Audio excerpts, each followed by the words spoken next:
Hi, I'm Professor Juris, and today I'm going to show you how to load a Holga camera.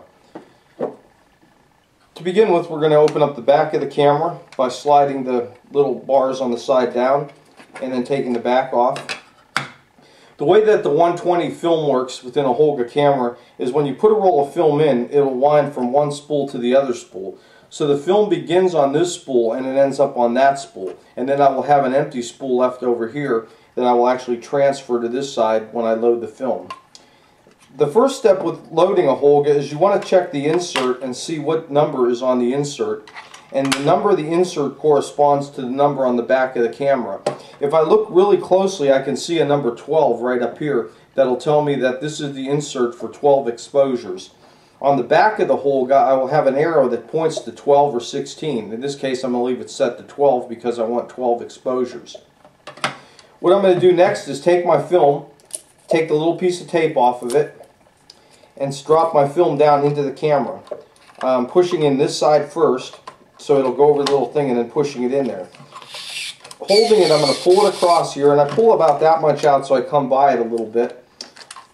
I will take the next part, take the tongue of the film, and I'm going to turn the reel now until I see the slot in the reel. And I want to push this tongue down into there as much as I can and then hold it.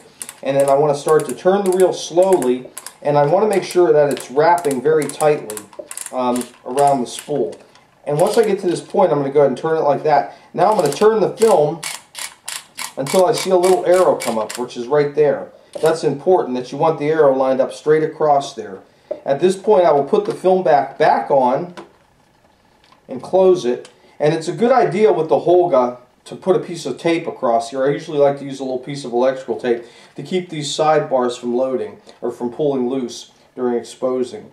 Another thing I wouldn't do is use the strap that comes with the camera. The strap that comes with the camera actually hooks to these loading docks. So if you're running or something, you can actually pull up and break the back open and the film will fall out. Now, looking at the back of the camera, I can see this little red window. What I'm going to do now is simply turn the dial, and on the top of the dial there's also an arrow that indicates which way to turn the film. So I'm going to go ahead and turn this until I see some numbers coming by. And I'll go ahead and turn it the correct way so you'll be able to see.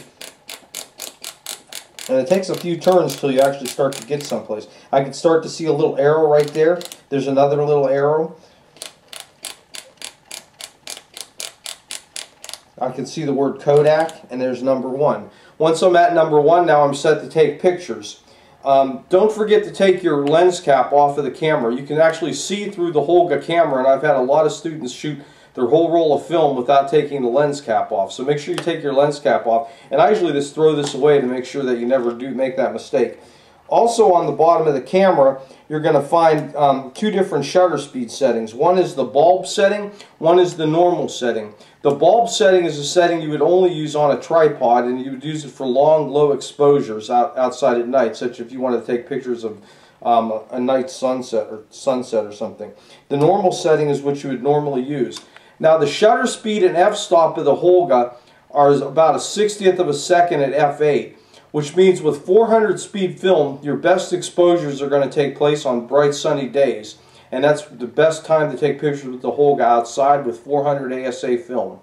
Thank you.